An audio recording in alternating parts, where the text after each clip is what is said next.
Good morning. 12th class हम पढ़ रहे थे हमारा इतिहास। इसमें हम पार्ट 6 पढ़ रहे थे। आप पढ़ रहे हैं राजनीतिक आंदोलन पार्ट 6 में। इसमें बंगाल विभाजन हम समाप्त कर चुके थे। बंगाल विभाजन को रद्द कर दिया गया था। इसी समय गर्मपंथी जो राष्ट्रवादी आंदोलन का प्रारंभ होता है, जैसे ही बंगाल विभाजन प्रारंभ होता है उस समय। तो आज हम पढ़ेंगे गर्मपंथी राष्ट्रवादी आंदोलन का प्रभाव, प्रारंभ कैसे होता है, और फिर स्वदेशी आंदोलन और मुस्लिम लीग की स्थापना।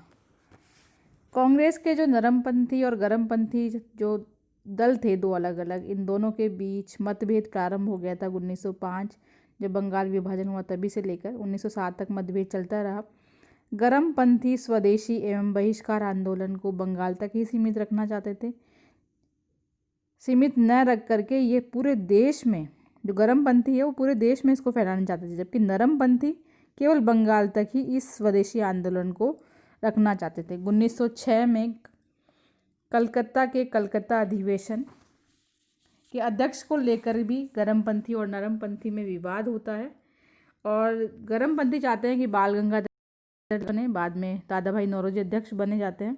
फिर ये विवाद समाप्त हो जाता है और 1906 में जब कलकत्ता अधिवेशन होता है कांग्रेस का, उसमें गर्मपंथियों ने स्वदेशी बहिष्कार, राष्ट्रीय शिक्षा, स्वशासन, ये 4 प्रस्ताव भी पारित होते हैं।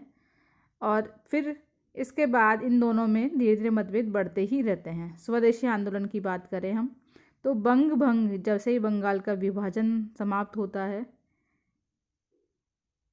विभाजन होता है, उसी समय से लेकर के आंदोलन प्रारंभ हो जाता है, बंगाल विभाजन होते ही।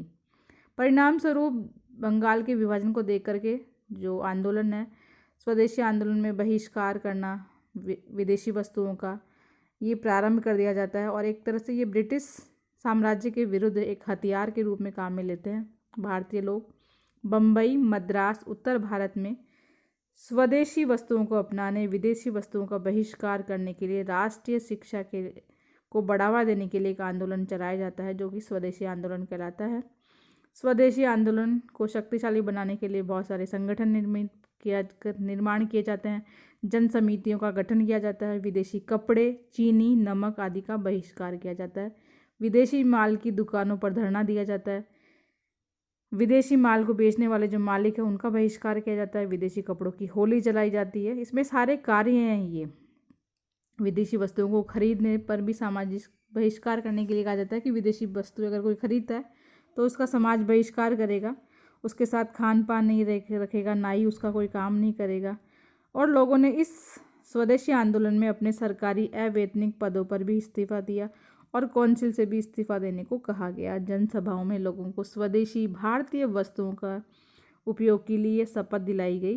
तो ये सारे स्वदेशी आंदोलन के कार्य थे। धीरे धीरे ये जो पूरा आंदोलन है 1906 में पूरे देश में फैल गया था। बम्बई प्रेसिडेंसी में इसका नेतृत्व मुख्य रूप से बाल गंगाधर तिलक ने किया और S.M. परांजी ने किया। पंजाब की बात करें तो जयपाल, गंगाराम, आर्य समाज के चंद्रिका दत्त ने और मुंशी राम ने वहाँ का नेतृत्व संभाला स्वदेशी आंदोलन का। इसी प्रकार से मद्रास प्रेसिडेंसी में भी नेतृत्व करने वाले थे सुब्रमण्य अय्यर, P. आनंद चार्लू, T.M. नायर, ये प्रमुख नेता थे। स्वदेशी आंदोलन की सबसे प्रमुख विशेषता थी आत्मनिर्भरता। इससे आर्थिक क्षेत्र में बढ़ावा मिला, देशी उद्योगों को बढ़ावा मिला। अनेक कपड़ा मिलें, हैंडलूम उद्योग, राष्ट्रीय बैंक, बीमा कंपनियों की स्थापना हुई। P.C. राय ने बंगाल केमिकल की स्वदेशी स्टोर की स्थापना की। प्रथम भारतीय औद्योगिक सम्मेलन रमेश चंद्र दत्त की अध्यक्षता में हुआ 1905 में बनारस में। इससे भी प्रभावित हुए भारतीय लोग। इसी वर्ष कांग्रेस का वार्षिक अधिवेशन गोपाल कृष्ण गोखले में की अध्यक्षता में किया गया 1905 में, जिससे धीरे धीरे प्रभाव यह हुआ कि ब्रिटिश माल की खपत कम हो गई। राष्ट्रवादी साहित्य और पत्रकारिता में भी विकास होने लगा और लोग अलग अलग प्रकार की पत्रिकाएं, साहित्य आदि लिखने लगे। रविन्द्रनाथ टैगोर, रजनीकांत सेन, D.L. राय ने देशभक्ति गीत लिखे और राष्ट्रवादी भावना का विकास लोगों में किया।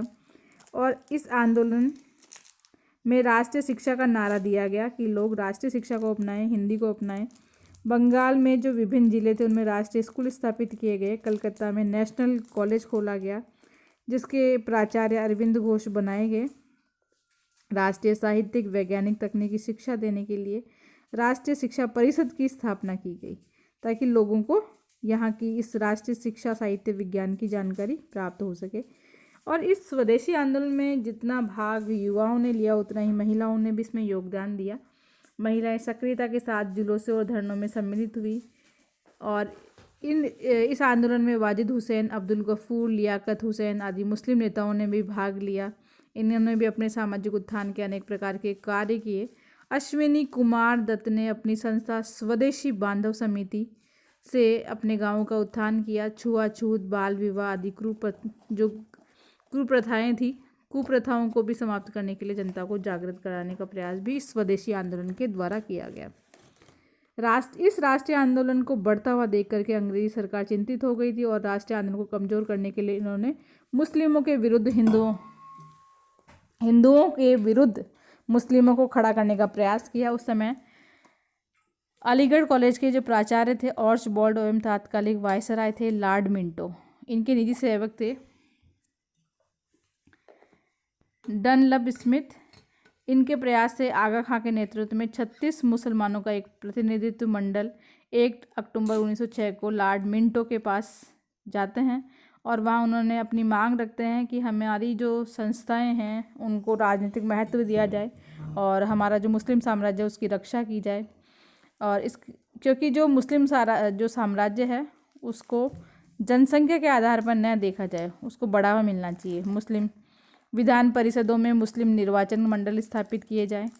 तो लॉर्ड मिंटो जो हैं उस समय मुस्लिमों के प्रतिनिधि मंडल के आवेदन को सराहना करते हैं, उनकी मांगें उचित मानते हैं, उनको आश्वासन देते हैं कि आपकी मांगें मानी जाएगी। और इसी आश्वासन के कारण बाद में एक संगठन बनता है मुस्लिम लीग, जिसकी स्थापना की जाती है 30 दिसंबर 1906 को सलीमुल्लाह खां के द्वारा ढाका में। और एक मुस्लिम लीग का गठन किया जाता है, एक सभा आयोजित की जाती है और इसका जो गठन है इसका नवाब वकार उल मुल्क की अध्यक्षता में किया जाता है। और इसका प्रमुख उद्देश्य यही होता है कि ब्रिटिश सरकार का समर्थन किया जाए ताकि मुसलमानों को सुविधाएं प्राप्त हो सके। कांग्रेस का बढ़ता हुआ प्रभाव ये रोकना चाहती है और इसी कारण से मुस्लिम लीग ने 1905 में बंगाल विभाजन का समर्थन किया था और बंग विरोधी और बहिष्कार आंदोलन का भी विरोध किया। और स्वदेशी आंदोलन में प्रारंभ में सहायता करते हुए अंत में 1906 में ये अपना अलग से मुस्लिम लीग बनाते हुए अलग कांग्रेस से अलग होकर के अपना वर्चस्व बढ़ाना चाहती है। यही कारण था कि भारत में जो राष्ट्रीय आंदोलन चले उनमें अंग्रेज़ों को इनका समर्थन मिला और इसके कारण भारतीय लोग बहुत लंबे समय तक अपनी लड़ाई लड़ते रहे। Thank you.